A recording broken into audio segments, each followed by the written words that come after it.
Welcome, citizens. My name is Bagboy. I'm one of the Cardania mods. You may know me already if you're part of the project.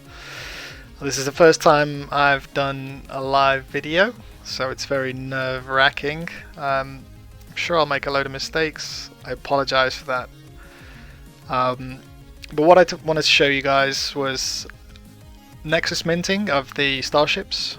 How easy that is, what a pleasure it is. Then show you the codex for the attributes and the rarities that you're looking for, and then we'll have a look at the Starship that I mint, and maybe it's an upgrade from the one we're looking at, because this is my current ride, Scorpion Mark 1.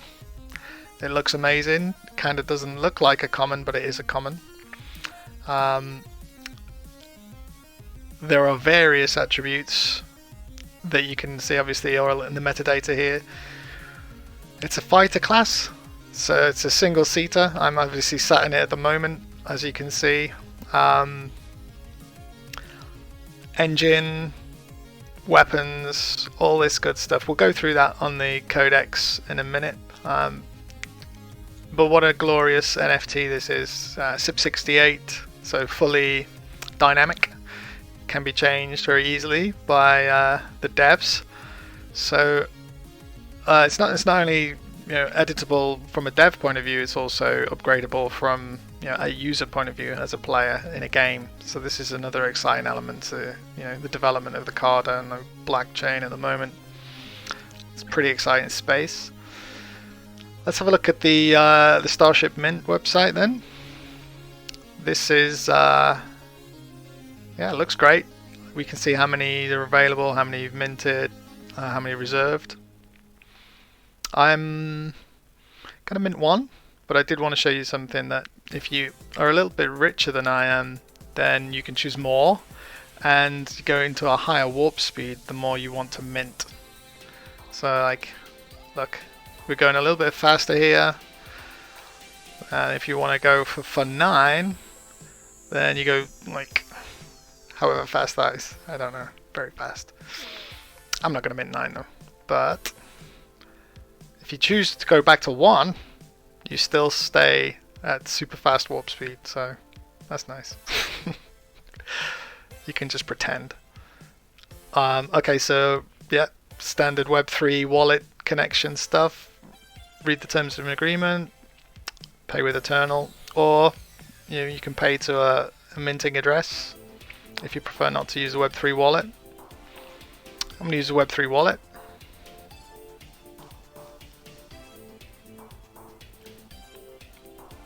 So this is coming up off screen. I'll just go ahead and do that.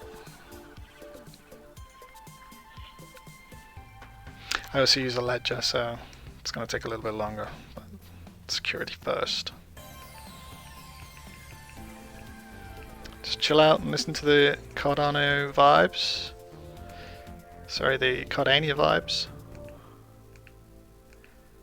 Got a selection of Attention Citizens tracks playing tonight.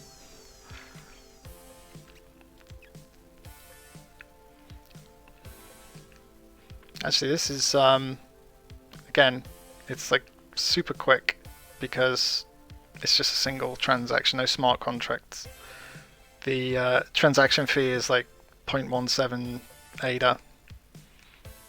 Just one confirmation, and that's paid. So now obviously we'll wait for that to come through, and while we're waiting, I'm going to show you the Starships page on the codex, which is a little bit blocked by my head, sorry about that. So we'll move it there, that's good. Okay, so you've probably already seen the Starships page. It tells you all about where to buy, secondary at the moment. This collection isn't fully on JPEG store. You can find it by the policy ID, but do check the policy ID is correct if you're looking. I haven't seen any for sale on it yet, and it's also available through our Discord asset exchange marketplace. I'm actually building a blog about that at the moment, or a wiki page about that at the moment. It'll take you through how to use it, but it's halfway there, and I suggest everyone goes and have a look at that, because you can save yourself a lot of pennies doing it that way.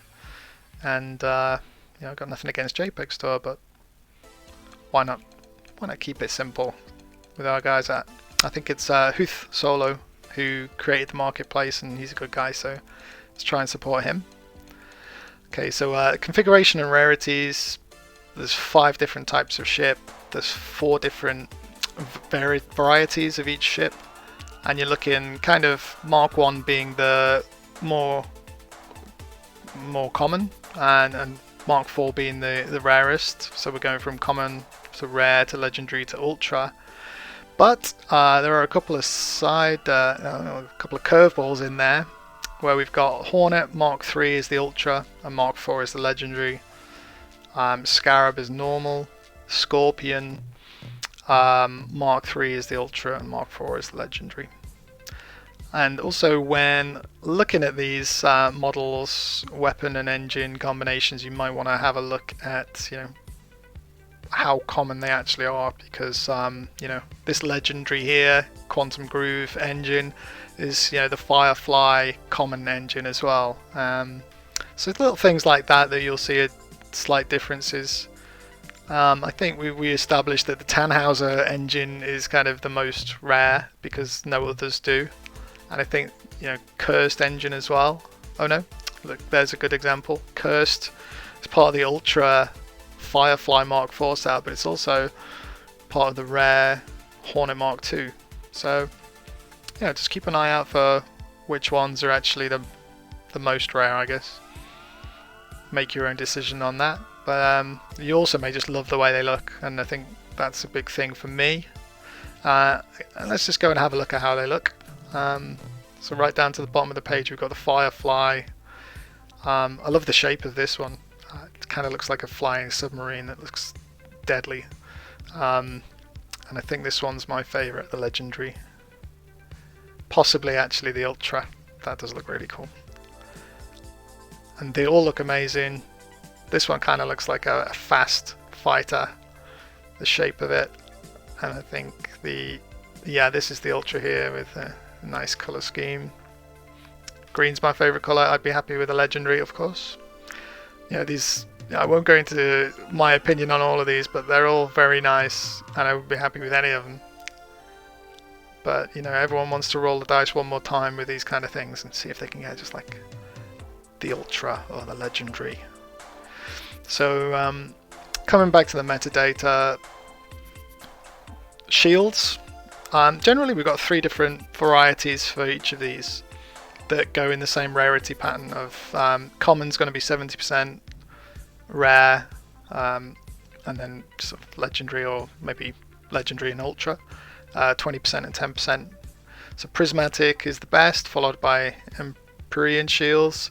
I guess the shields are going to protect your ship whilst you're flying around, take some damage for you before they die, and then the armor becomes interesting. Do you have some better plating to keep your ship from taking damage? Maybe you do. Mod slots. I don't know what mod slots do, I'll be honest. Cap keeps these kind of things close to his chest until he knows for sure what they're going to be. And actually, where I'm talking about the actual utility of these, I have no idea. So your guess is as good as mine at this stage, but we'll maybe update the video if we know a bit more. Onboard AI, that's going to be interesting. I'm not sure exactly how onboard AI is going to help you out in the game situation, but if it's anything like ChatGPT, then it probably just does everything for you, and you can fall asleep in the cockpit while it fights all the enemies, kills everyone. That'd be pretty cool. Sensors, I think they're going to be detecting dangers or maybe finding treasures, stuff like that. Enhancements, these are interesting because like most ships, 80% will have none, and if you have something, it may not be what you want, but Lucky looks to be obviously the rarest, and Don't know what that will give you. Smuggling compartments is fairly self-explanatory, I think. If you're a spacer, you might want to get your hands on some smuggling compartments, not have to pay the taxes when you get back into the depot. Sensitivity controls. I think this is going to be a gaming thing where you might be able to get better maneuverability out of the ship, or you can control the amount you get triggered by someone if you're very sensitive. I don't know, something. That's a silly one. No, I think it's going to be about how you control your ship. Radium circuitry, that's sure to be some sort of extra power up for the ship's controls to stay good, I guess, when you're taking a beating from some other guy. If you've got the radium circuitry, you can hang on a little bit longer. Overclock enabled probably makes you go faster, who knows. And the reinforced hull, I think that's, again, you're going to be tough to take out the sky with your Cardanium reinforced hull. Once again, this is all to be confirmed by Cap at a later date. And we do have something to help us. If we look into the orb, maybe it will tell us. Oh, orb, tell us what Cap's thoughts are. Sorry. I had to put the orb in, sorry. Okay, so transactions completed quite a while ago. It didn't take too long. So, okay. Bear with me while I go and find this thing and bring it back.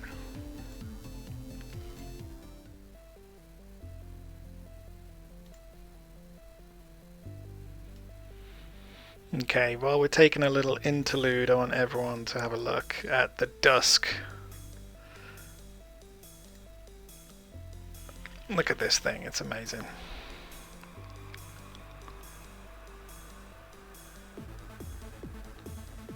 This is a 16 kilobyte NFT.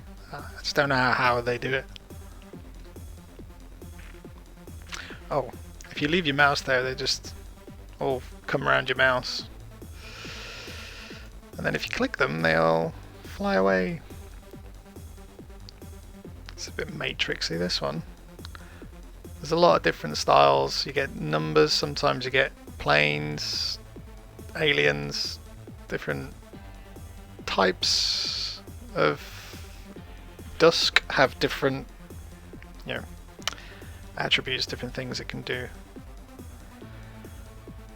Just, this would look amazing, like a few of these on a wall with, flat screen. Even better if they were touch, so people could just mess around with them. Yeah, I think one day there'll be an NFT bar, like a crypto bar.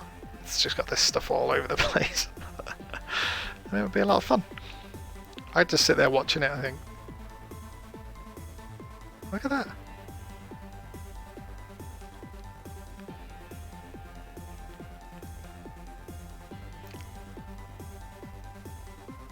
So this is done by a guy called Steel, who's also British, so kudos, my man. He's not actually too far from me compared to like the geographical distances between people in America. He's literally around the corner, an hour and a half or two away. But he's partnered up with a couple of different guys on a couple of different projects that have been this sort of interactive, on-chain, visual sort of screensaver type art that I think a lot of people just like it. I know maybe it's like a Microsoft boomer thing where we were impressed by screensavers when we were younger, and this is in some way inherently lodged in our brains now that we have to like this stuff. But I don't think anyone could argue that this is not interesting or cool. This is very impressive. I think the initial one that he did was, I know the initial one he did was called What Lies Within, and that was a collaboration with Egon from Stellarhood. So you know, we all know Egon, and that was one of the first on-chain things like this that came around. This is like, God knows, year and a half ago. So seems like Steel is picking up the right guys to work with, who are really good developers, who can put his ideas into practice. He's more of the artist and the fashionista, I guess. It seems to work very well, doesn't it? Okay, welcome back. I had to go away from the computer for a little bit there, and when I returned, the NFT had arrived. And what you're looking at is my new Starship. Yes, it is the Scorpion Mark 1. So that's 3 in a row. I don't know how you do this, but it's, you know, it's something that I've managed to achieve. The mint gods must not deem me worthy at the moment of achieving greatness, so, you know, I don't know what I've done to displease them. But, you know, as around it being a common with a lot of common traits, it does have 2 mod slots, which is pretty good, and it also has smuggling compartments, which is also a handy little thing to have. So, you know, maybe I can play the game, get my ship upgraded in several departments, which it will need. But I do have the enhancement that will make it very useful for spacer kind of evasive maneuvers. You know, feel a bit like Han Solo with this kind of ship, with the smuggling compartments and the mod slots. So, you know, yeah, I think I'm going to have to go for a 4th now. I think this is what this means, and maybe I'll record that. Maybe I will get a legendary or an ultra. We live in hope. Anyway, if you've made it this far in the video, I commend you for that achievement. Thanks for watching, and I've been Bag Boy. I hope you enjoyed it. I did, mostly. And I'll see you again. Take care. Bye bye.